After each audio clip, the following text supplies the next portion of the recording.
Good morning, Professor. Morning, Sid.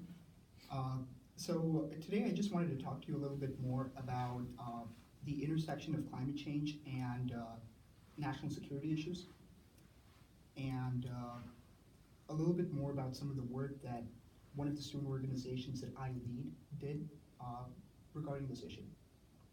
Yeah, so I've been working on the impacts of climate change for a while, and I think I started off looking very much at the climate science aspect and thinking about the way the natural system responds, but realizing that a lot of the work on how the social system responds hadn't been developed as much. And so climate and security was one of those areas that there was a lot of people doing research on it, but in this from very different points of view. A co-author of mine and some other colleagues of mine started to try and systematize that, and the institute that now I've been part of founding, the Climate Impact Lab, has really been trying to systematize that further. And what we find is that for conflicts of all scales and for crimes of all scales, actually, there's a very strong relationship between climate or weather drivers and the incidence of conflict. And this happens, it's hard given the data that we have to understand how much this happens on international conflicts, but definitely domestic conflicts, of which has been many in the past 50 years, and we have really good data coverage, show this strong signal of being driven by weather shocks or climate shocks. And it's definitely not the single most important driver of conflict in countries, but it's, I think, the way that the community now think about it is like something like a threat multiplier, that you can be in a situation where you've had a recent conflict or you've got some political instability, and then when the environment comes along and says, well, now there's going to be a shock to your agricultural productivity or labor productivity or a migration shock that pushes a lot of people together in one space, if there's already some underlying instability, this can act to just make that emerge or to explode into conflict in some cases. And it's amazing that you see this in a response at many different scales. So from large-scale civil war type of responses down to more regional protests, to intergroup conflicts among groups of 10, 15, 20 people, or between neighboring villages in some parts of the world, and right down to individual level crimes. So it's been a remarkable thing to see this consistent pattern emerge. Now that's the side that we've started to learn, that there is this relationship. The other part of it, which I think is really important for people to engage with on policy, is what do you do about that now? How do we understand those in terms of what the outcomes are for the real people who are being affected by this, and what we should do about it once we know these things? So that's why I was particularly interested in the summit that you organized, which maybe it's a right time to explain what you were trying to do there. Sure. So in 2017, a group of Harris students decided to organize a policy conference at the Harris School. Now, what we basically see in most policy conferences is the level of student engagement is relatively limited, where for the most part, students only really are able to ask speakers questions, or students are only really able to find new research papers or find essentially established research without really working on anything themselves, without really having any engagement. So the idea behind the summit initially was essentially to have students work on a real issue and have students find solutions to a real large-scale issue. So not essentially it's more than a case competition which focuses on very specific, very localized issues. The Interpolicy School Summit focuses on more conceptual, more thematic issues, many of which we believe will come to define the world in which we will either implement or make or design policy. Now, the first year basically dealt with issues related to the rainforest in Brazil. The second one, which was last year, so for the second summit last year, we partnered with New America, and we considered the intersection of cybersecurity and trade. And And this year we partnered with the Aspen Institute, and we focused on the intersection of climate change and national security. We essentially wanted to focus it on a number of key areas, just because this year's summit was a little broader than last year's. If I can interrupt for a second, how did you choose, so why did you coalesce around that issue? Well, firstly, we thought that it was certainly an issue that was going to be a defining factor of the policy landscape, both for the rest of our lifetimes and for the lifetimes of the generations after us. In some ways, I don't want to sound too pessimistic, but we've already crossed the point. And during the keynote ceremony, I think Professor Bob Rosner really keyed down on this, which is we've already crossed the point where there will be differences in the climate. There will be changes through ecosystems. There will be major political instabilities that come about, or there will be major political instability that comes about because of these issues. Now, what we noticed was, what we realized, and what Aspen has also realized, is there hasn't really been adequate research done on this topic. This is something that is already manifesting itself as a major policy issue, and yet we haven't really found effective ways of dealing with it. We haven't really conducted a lot of the research that is necessary to deal with it. So in a way, this year's summit had two purposes. The first is to essentially inform policymakers, so from a host of different institutions, about a key issue that they would have to deal with, a key thematic issue. The second purpose was to basically start a conversation on potential solutions, or maybe they're not solutions, but ways to mitigate some of the issues, ways to coalesce institutions, ways to coalesce different partners around this issue, and how we could effectively go about dealing with it. And that was one of the things that I found amazing about this summit. First of all, it being completely student-run was excellent, because people were then very engaged with actually trying to find realistic solutions to this big policy problem. But it wasn't that it just stayed within these walls. I mean, I know there was people, it's the Inter-Policy School Summit, so there was people from other policy schools as well.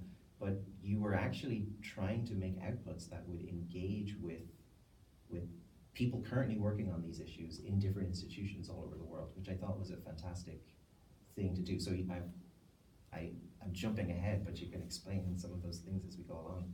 But I just thought the whole vision of it was pretty unique, and actually kind of exciting to see people voluntarily giving up their weekend to work on these really thorny issues. Right. It's I think that's something that really amazes all of us, or really amazed all of us at the time, which was we essentially got people from the East and West Coast to basically come to chilly Chicago for a weekend.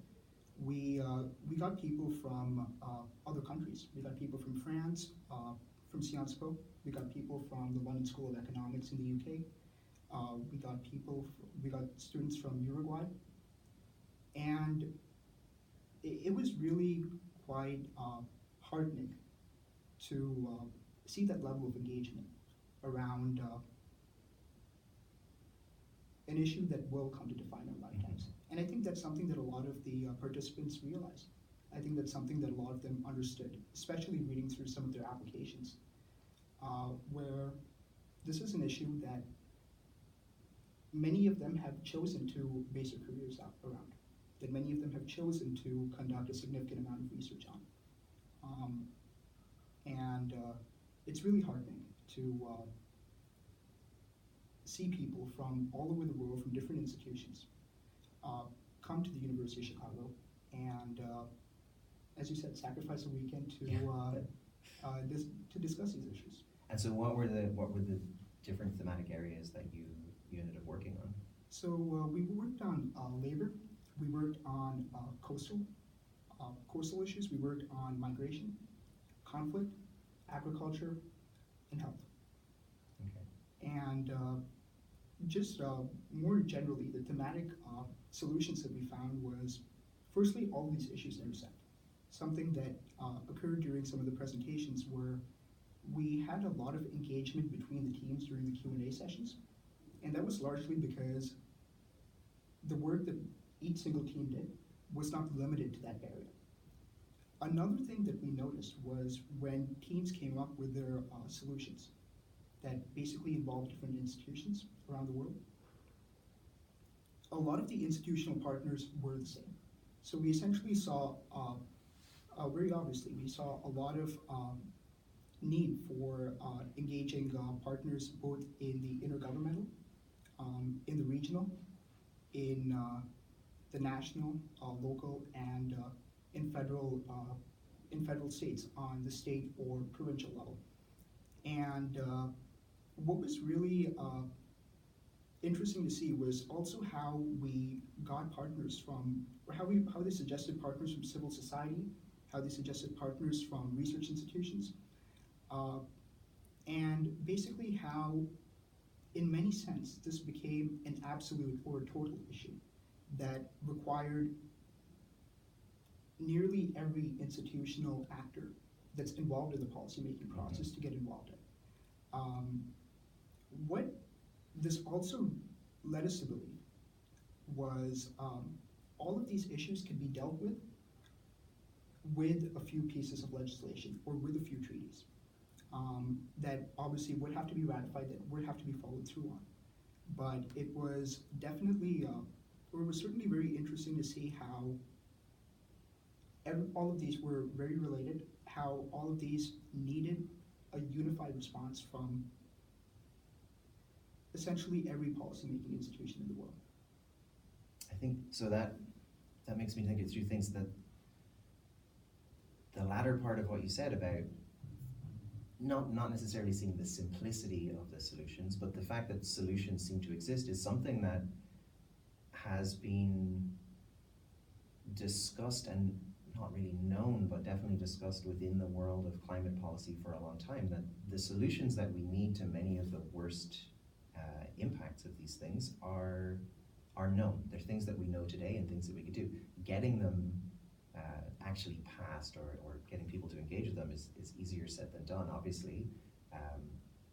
So it's good that people were working on those, but it's also encouraging that taking this slightly different lens and looking at it, you again start to see that there's actual solutions there. More zooming out a bit, I think the fascinating thing for me in hearing you speak about this and in having seen a little bit of the work that people were doing was that I think about this problem in a certain way, very academic. Let's identify this core relationship here. And there's something about doing research which can sometimes be fundamentally dissatisfying, which is that often your work stops there.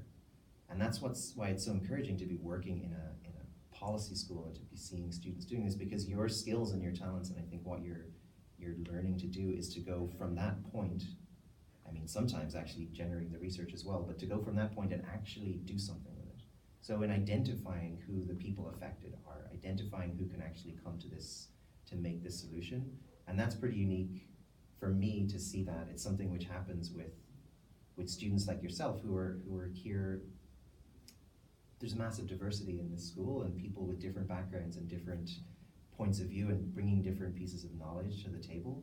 And I think that that's really invigorating and fascinating to see, going beyond just now we know some piece of some facts associated with this issue, but what do you actually do with that? And I think was the exciting thing to see coming out of this summit, and just generally the exciting thing about and the exciting set of skills that having a policy-focused group of scholars actually provides in a way that you don't get sitting across in the economics department or something like that. So it's pretty cool. No, and I think that really touches upon one of the thematic solutions that we came up with, which is your research as an academic should not just stop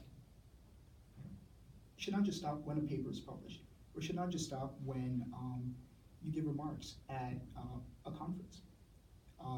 Your work should be a part of a broader conversation, and your work should be a part of the solution. Now, what I find very interesting about your remarks is it reminds me of a conversation I had with one of the participants, Sagatam Saha from the Woodrow Wilson School. And what he aims to do at some point is to essentially work with the federal government on these issues. And what he specifically sees, or what he specifically envisions, is the federal government, or more specifically the White House at some point in a future administration possibly, creating an office to deal with climate security issues. And basically getting people with an academic background to help assess potential issues, to help formulate solutions. And once again, as you relayed the point about diversity, I think that's definitely a huge part of it, where you do need, you don't just need people who have a background in policymaking. You also need lawyers. You also need academics. You need economists. You need climate scientists. And it's like I mentioned before, it really is a total issue, where almost every aspect of our lives is already being touched by climate change. Yes. And in the future, it won't just be touched, but it will be affected in major ways. So what were some of the highlights, I mean, your own personal highlights from the weekend, but also some of the ideas that you thought coming out of these groups that were really promising or exciting? So certainly one of the major highlights was the keynote ceremony, where we had Sharon Burke, who was an Undersecretary of Defense for operational defense. I believe where she dealt with energy issues and energy security for the U.S. military. Gave a keynote speech where she specifically spoke about the need to engage on an institutional level, the need for institutions to engage between themselves or amongst themselves, where one of the issues she identified was the Department of Defense was dealing with these issues in a very unilateral way.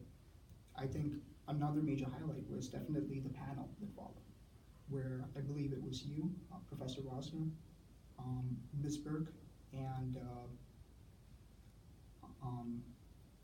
Greg Gershuni from the Aspen Institute talked about these issues, and essentially the difference in people's backgrounds, essentially the difference in people's points of views, where Professor Rosner is a physicist, you are an economist, Ms. Berg is a civil servant, and Mr. Gershuni is,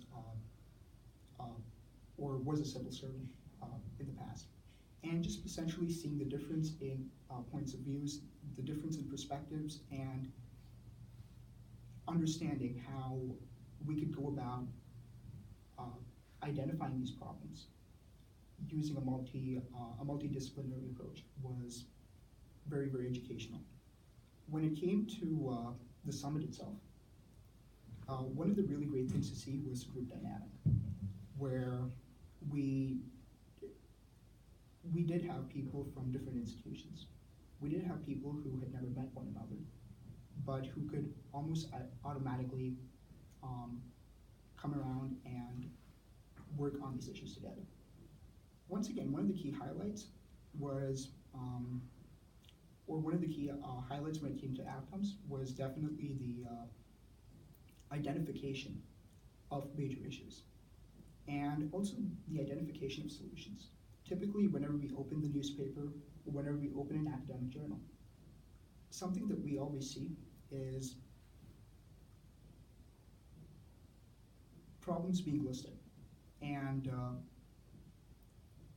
I think people have a good understanding at this point, especially in the policy world, of the issues presented by climate change, of how climate change is essentially creating a problem. I think the fact that each group delved into these issues more and really saw effects down the line coming from some of the climate issues was very, very heartening to see.